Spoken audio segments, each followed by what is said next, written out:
இன்னைக்கு மார்கழி 23. நான் போட்ட கோலத்தை நானே 10-12 டைம் வளைச்சு நின்று பார்த்துக்கிட்டே இருந்தேன். அந்த அளவுக்கு கோலம் வந்து ரொம்பவே அழகா இருந்துச்சு. நமக்கு வராத ஒரு விஷயத்த நம்ம கரெக்டா பண்ணிட்டோம் அப்படின்னா அது பார்க்கும்போது நமக்கு பயங்கர ஒரு ஹாப்பியா இருக்கும்ல, அந்த மாதிரி தான். கோலத்துக்கு கலர் கொடுக்க மாட்டீங்களா, கலர் கொடுத்தா இன்னும் சூப்பரா இருக்கும் அப்படின்ற மாதிரி சொல்லியிருந்தீங்க. ஆனா காலையில டைம்ல தனியா ரோட்டு ஓரமா நம்ம கோலம் போடுறதே ஒரு பயம். அந்த கலர்லாம் கொடுத்துட்டு இருந்தா இன்னும் பயமாயிடும். அது மார்கழி மாசம்னா நாய் வர சல்லுன்னு குலைச்சிட்டே இருக்குதா, எப்படா அந்த கோலத்தெல்லாம் போட்டுட்டு விளக்கேற்றிட்டு வீட்டுக்குள்ள போலான்னு தோணும் எனக்கு. அது இல்லாமல் ஒரு குறிப்பிட்ட டைமுக்குள்ள நம்ம வந்து விளக்கேற்றிட்டு இருக்கிறோம், அந்த கலர்லாம் போட்டுட்டு இருந்தோம் அப்படின்னா இன்னும் கொஞ்சம் டைம் ஆகிடும். மார்கழி முடிஞ்சதுக்கப்புறம் வேணால் நான் ட்ரை பண்ணுறேன். இன்னைக்கு கத்திரிக்காயும் மொச்சக்கொட்டையும் போட்டு குழம்பு வைக்கலாம்னு சொல்லிட்டு நைட்டே வந்து மொச்சக்கொட்டையெல்லாம் ஊற வச்சிருந்தேன். அப்புறம் கத்திரிக்காய் வந்து பார்த்தீங்கன்னா எப்பயுமே இந்த கலர்ஃபுல்லாக இருக்கிற கத்திரிக்காய் தான் வாங்கிட்டு வருவேன்.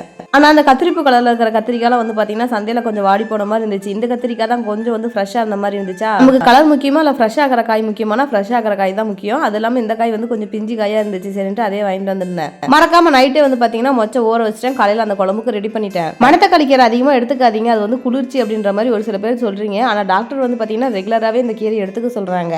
அல்சருக்கு ரொம்பவே பெஸ்ட்டான மருந்து அப்படின்ற மாதிரி தான் இந்த மணத்தக்காளி கீரையை சொல்லுவாங்க. கீரை கிடைக்கிறதே பெரிய விஷயம். அதுவும் வாரத்தில் ஒரு 3 நாள் இந்த மாதிரி தான் எடுத்துக்கிறோம்.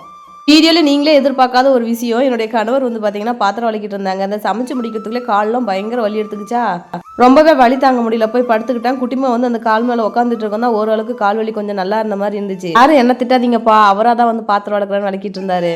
கண்டிப்பாக வெயிட்ல ஸ்டார்ட் பண்ணி தான் ஆகணும்னு நினைக்கிறேன். வெயிட் பழையபடி வந்ததுனால தான் கொஞ்சம் கால் வலி அதிகமாக இருக்குதுன்னு நான் நினைக்கிறேன்.